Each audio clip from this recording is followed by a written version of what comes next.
નમસ્કાર મિત્રો, હું ગોપાલ ઇટાલિયા. આજે 16મી જુલાઈ 2025નો દિવસ, ઐતિહાસિક દિવસ.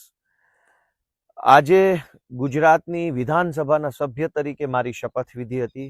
ખૂબ મોટો ઉત્સવ હોય, ઐતિહાસિક દિવસ, ક્રાંતિનો દિવસ હોય એવા પ્રકારનો માહોલ હતો. આમ તો આ દિવસની ઉજવણી કરવી જોઈએ, પણ મારે તમને બધાને ખૂબ જ દુઃખ સાથે જણાવવું છે કે કેટલી બધી એક ઘટના, દુઃખની ઘટના બની છે. માત્ર એક ઘટના નહીં, અનેક એવી વસ્તુઓ બને છે એ જોઈને મારા જેવા એક નાનકડા માણસનું દિલ દ્રવી ઉઠે છે. મને અંદરથી પીડા થાય છે, આઘાત લાગે છે અને એક વિવશતા, એક લાચારી અનુભવાય છે.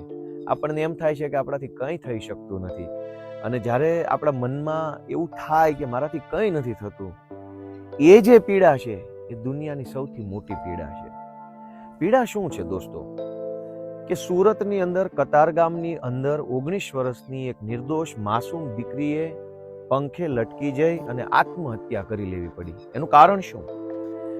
નીલુ રબારી અને વિષ્ણુ રબારી નામના બે વ્યક્તિઓ છે. નીલુ છે એ છોકરો છે અને વિષ્ણુ રબારી એનો બાપ છે. આ બંને વ્યક્તિઓએ એક 19 વર્ષની એક દીકરીને બ્લેકમેલ કરી, એની પાસેથી પૈસા પડાવ્યા, એને ગાળો દીધી, એના પપ્પાને મારી નાખવાની ધમકી મારી, દીકરીને પ્રેમ જાળમાં ફસાવી અને કોઈ પણ રીતે બ્લેકમેલ કરીને એટલી હદે બ્લેકમેલ કરી કે એક નિર્દોષ માસૂમ નાનકડી એવી દીકરી જે છે એ જિંદગીની સામે ટકી ન શકી, હારી ગઈ અને આજે આપણી આ વચ્ચે દુનિયામાં નથી. મિત્રો, આજે મારા શપથ થયા એ ઘટના મારા જીવનની કેવડી મોટી ઘટના છે. મારા જેવો એક સામાન્ય ગામડાનો નાનો એવો માણસ ધારાસભ્ય બની જાય આટલી વિશાળ સત્તાની સામે, એ કેવડી મોટી વાત કહેવાય. પણ એની ખુશી અનુભવવાના બદલે મને એટલું બધું દુઃખ લાગે છે, કેમ કે હું પોતે પણ એક દીકરીનો બાપ છું. મને ચિંતા થાય છે. સ્વાભાવિક છે કે દીકરીની ઉંમર 16, 17, 18, 19, 20 વર્ષની કુમળી ઉંમર હોય, એની સમજણ કાચી હોય, શરીરમાં, મનમાં નવા નવા બદલાવો આવતા હોય, એટલે એ પોતાની અંદર એક પરિપક્વતા ન હોય, એ અત્યંત સ્વાભાવિક બાબત છે. એમાં કશું જ ખોટું નથી, એ કુદરતી બાબત છે. પરંતુ આવી કાચી ઉંમરનો, આવી કાચી સમજણનો ગેરલાભ લઈને અસામાજિક તત્વો, હલકી માનસિકતાના તત્વો શરૂઆતથી જ જિંદગી બરબાદ કરવાની કોશિશમાં લાગી જાય, એ કેટલો દુઃખનો વિષય છે. મારી પાસે ભૂતકાળમાં પણ અનેક એવા વિષયો આવ્યા છે જેમાં કાચી ઉંમરની, કુમળી વયની દીકરીઓને પ્રેમજાળમાં કે મિત્રતામાં કે બીજી ત્રીજી ઘટનાઓમાં ફસાવવામાં આવી હોય. પછી એનું બ્લેકમેલિંગ ચાલુ થાય, પછી એમાં બ્લેકમેલિંગ કરનાર અસામાજિક તત્વોના ભાઈબંધો ઇન્વોલ્વ થાય, એના કુટુંબના માણસો, એના બધું, પછી એક આખી જિંદગી બરબાદ થઈ જાય છે. આખા ગુજરાતની અનેક શાળાઓની બહાર, અનેક કોલેજોની બહાર, અનેક સરકારી બસ સ્ટેન્ડોમાં, રેલવે સ્ટેશનો ઉપર, અનેક જગ્યાએ, ખાસ કરીને મોટા સિટીમાં લફંગાઓ, લુખ્ખાઓ, હલકી માનસિકતા ધરાવતા તત્વો બારે માસ ફરતા હોય છે. આ લોકોની બધાને ખબર હોય છે, પોલીસને બધી જ ખબર હોય છે, લોકલ ડી સ્ટાફને, એલસીબીને, એસઓજીને, ક્રાઇમ બ્રાન્ચને બધી જ ખબર હોય છે. મેં પણ પોલીસમાં નોકરી કરી છે. એક પોલીસ સ્ટેશનના પોલીસવાળાને ખબર જ હોય છે કે આપણા પોલીસ સ્ટેશન વિસ્તારના કયા પાનના ગલ્લે, કયા કોમ્પ્લેક્સમાં, કયા પાર્કિંગમાં અસામાજિક તત્વો બારે માસ ગાડીઓ પર બેસી રહે છે, કયા લોકો ટોળા વળી અને છોકરીઓને ફસાવાનું કામ કરે છે. પોલીસને બધી જ ખબર હોય છે. સ્થાનિક રાજકારણીઓને બધી ખબર હોય છે. વોર્ડના હોદ્દેદારો હોય, કોઈ બીજા ત્રીજા મહત્વના હોદ્દેદારો, એને બધી ખબર હોય છે કે કઈ જગ્યાએ લુખ્ખાઓનું ટોળું બારે માસ બેસી રહે છે. ઘણી વખત દીકરીઓ ટ્યુશન ક્લાસમાં જતી હોય ત્યાં પાર્કિંગમાં બેસી રહે, ઘણી વખત કોઈ કોમ્પ્લેક્સ હોય એ કોમ્પ્લેક્સના પાર્કિંગમાં બેસી રહે, ઘણી વખત બેઝમેન્ટમાં બેસી રહે, ઘણી વખત કોઈ પાનના ગલ્લામાં બેસી રહે. લુખ્ખા તત્વો, હલકી માનસિકતા ધરાવતા તત્વો, અનેક નિર્દોષ દીકરીઓનું જીવન ચાલુ થાય, કેમ કે 18 વર્ષ તો કુમળી વય છે, 20, 21, 22 વર્ષ જે છે એ પરિપક્વતા ભર્યા વર્ષો છે. જિંદગી ચાલુ થાય એ પહેલા જ જિંદગી બરબાદ કરી નાખવાનું કામ અનેક લુખ્ખાઓ કરી રહ્યા છે. મીણબત્તી યાત્રા કાઢવાથી આપણે ક્યારે પહોંચી શકીશું? દરેક ઘટના બને પછી આપણે યાત્રા કાઢીએ છીએ, એ આપણી મજબૂરી છે, આપણી લાચારી છે. પણ ગુજરાતની જનતાનો આત્મા ક્યારે જાગશે? નીલુ રબારી અને વિષ્ણુ રબારી નામના બે તત્વોએ એક નિર્દોષ 19 વર્ષની માસૂમ દીકરીનો જીવ લીધો અને જીવ લીધા પછી પોલીસ પાસે એફઆઈઆર લખાવવા માટે આખી જ્ઞાતિએ ભેગું થવું પડે. જ્ઞાતિના આગેવાનોએ આવવું પડે, પ્રેશર બનાવવું પડે, ત્યારે તો પોલીસ FIR લખે છે આત્મહત્યાના દુષ્પ્રેરણ. કઈ હદે સરકારી તંત્રનો, સરકારમાં બેઠેલા માણસનો અને સમાજના લોકોનો આત્મા કઈ હદે મરી ચૂક્યો છે. કલ્પના તો કરો. મેં આજે શપથ લીધા.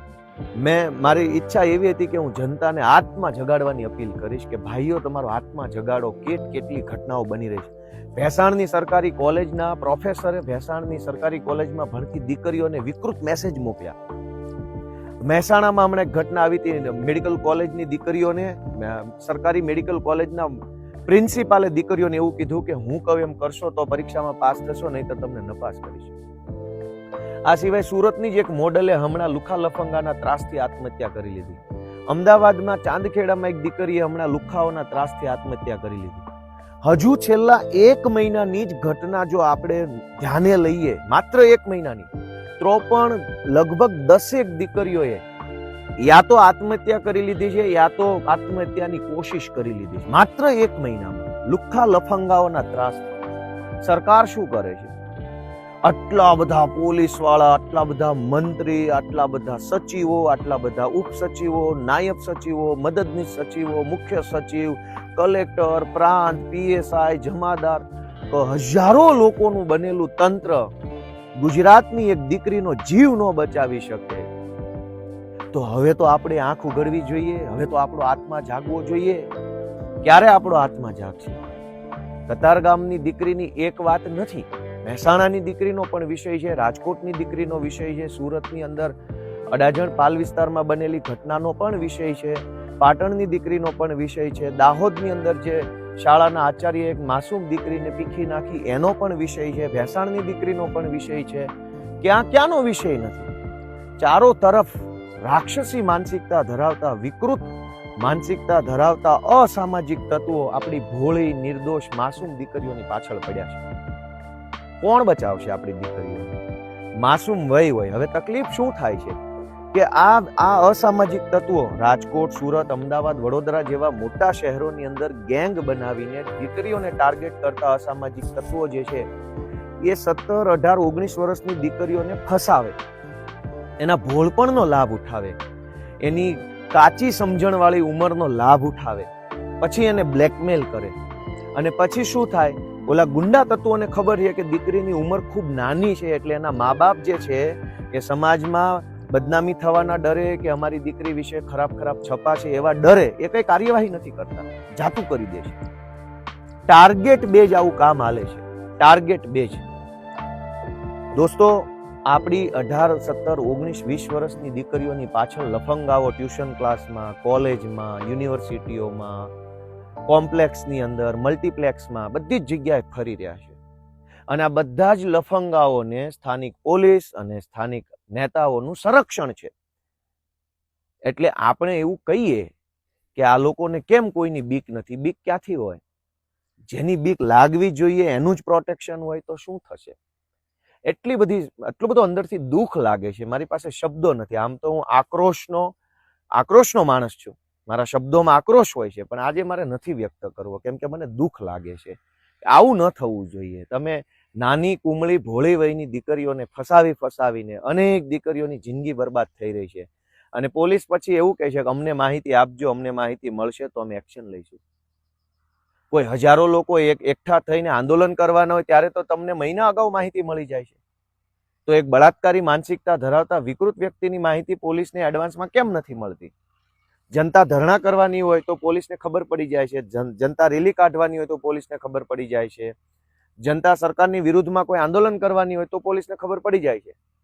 પણ કયા પાનના ગલ્લે, કયા બસ સ્ટેન્ડમાં, કયા ક્લાસીસની બહાર, કઈ સ્કૂલ, કઈ યુનિવર્સિટીની બહાર લુખ્ખા તત્વો 24 કલાક ટોળું વળીને બેસે છે અને ટાર્ગેટ બેઝડ રીતે 18, 19, 17 વર્ષની દીકરીઓને ફસાવે છે, એ કેમ કોઈ પોલીસને નથી ખબર પડતી? એટલે દોસ્તો, હું તમને સૌને વિનંતી કરું છું કે આપણે બધાએ જાગૃત બનવું પડશે. આપણે બધાએ આવા લુખ્ખા તત્વોની વિરુદ્ધ અવાજ ઉઠાવવો પડશે. આપણે બધાએ આપણો આત્મા જગાડવો પડશે. કેટલી દીકરીઓના બલિદાન દેશું? ક્યાંક બ્રિજ તૂટે ને આપણા પરિવારનો ભોગ લેવાઈ જાય, ક્યાંક અગ્નિકાંડ થાય આપણા પરિવારનો ભોગ લેવાઈ જાય, ક્યાંક હરણીકાંડમાં બોટ ઊંધી પડે આપણા પરિવારનો ભોગ લેવાઈ જાય, ક્યાંક વ્યાજ માફિયાના કારણે લોકો ગળા ટૂંપો ખાઈ લે, આપણા જ પરિવારના સભ્યનો ભોગ લેવાઈ જાય, ક્યાંક જમીન માફિયાના કારણે આપણા પરિવારના સભ્યનો ભોગ લેવાઈ જાય, ક્યાંક આવા લુખ્ખા તત્વો આપણી દીકરીઓને બ્લેકમેલ કરે, એની કુમળી વયનો ફાયદો ઉઠાવે અને એને મરવા મજબૂર કરે, આપણા પરિવારનો ભોગ લેવાઈ જાય. અને આટલી ઘટના બન્યા પછી પણ આપણો આત્મા કેમ નથી જાગતો? આપણા આત્મા કેમ નથી જાગતો? શું તકલીફ છે? આપણે કેમ આ બધું જોઈ લઈએ છીએ? કેમ આપણે આ બધું સહન કરી લઈએ છીએ? આપણને કેમ તકલીફ નથી થતી? અંદરથી આપણને દુઃખ કેમ નથી લાગતું કે આ બધું ખોટું થઈ રહ્યું છે? મિત્રો, ગુજરાતની જનતાનો આત્મા જાગે એવો ગોપાલ ઇટાલિયા બે હાથ જોડીને સૌને વિનંતી કરે છે કે તમારો આત્મા જગાડો. હજુ કેટલા બલિદાન દેવા પડશે આપણી દીકરીઓએ અને દીકરાઓએ? ક્યારે આંખ ખુલશે આપણી? કેટલા લોકો મરે પછી આપણો આત્મા જાગશે? દોસ્તો, વિચારો, પોતાના મનને ઢંઢોળો કે આ ખોટું થઈ રહ્યું છે, આ ન થવું જોઈએ. મિત્રો, હું બધાને વિનંતી કરું છું, તમારો આત્મા જગાડો અને કતાર ગામની દીકરી સાથે નીલ રબારી અને વિષ્ણુ રબારી નામના જે અસામાજિક તત્વોએ જે એને મરવા માટે મજબૂર કરી છે, એ દીકરીને ન્યાય મળે એ માટે આજે રાત્રે જે આયોજન કરવામાં આવ્યું છે, આયોજનની અંદર હું આજે હાજરી આપવાનો છું. પીડિત પરિવારની સાથે રહીને એને જે મદદની જરૂર હોય એ માટે હું ગુજરાતના એક નાગરિક તરીકે, એક માણસ તરીકે, દીકરીના બાપ તરીકે હું ત્યાં હાજરી આપવાનો છું. કેમ કે દીકરીના બાપને વેદના માત્ર એક દીકરીનો બાપ જાણી શકે. મને અપાર પીડા છે, ખૂબ દુઃખ છે. મેં કીધું એમ હું આક્રોશનો માણસ છું, પણ આજે હું નથી બોલી શકતો એટલા બધા આક્રોશ સાથે, કેમ કે મને દુઃખ લાગે છે કે આપણી દીકરીઓ સાથે આ નીલ રબારી જેવા, વિષ્ણુ રબારી જેવા લુખ્ખા તત્વો આપણી દીકરીઓને ફસાવે. કહેવા જેવી મારી પાસે ઘણી માહિતી છે, પણ કેમેરામાં હું કહેવા નથી માંગતો. એટલી હદે વિકૃતિ થાય છે અને આને કોણ રોકશે? મિત્રો, હું બે હાથ જોડું છું, તમારા આત્માને જગાડો અને ગુજરાતને બચાવો મારા વાલા ભાઈઓ. જય કિસાન.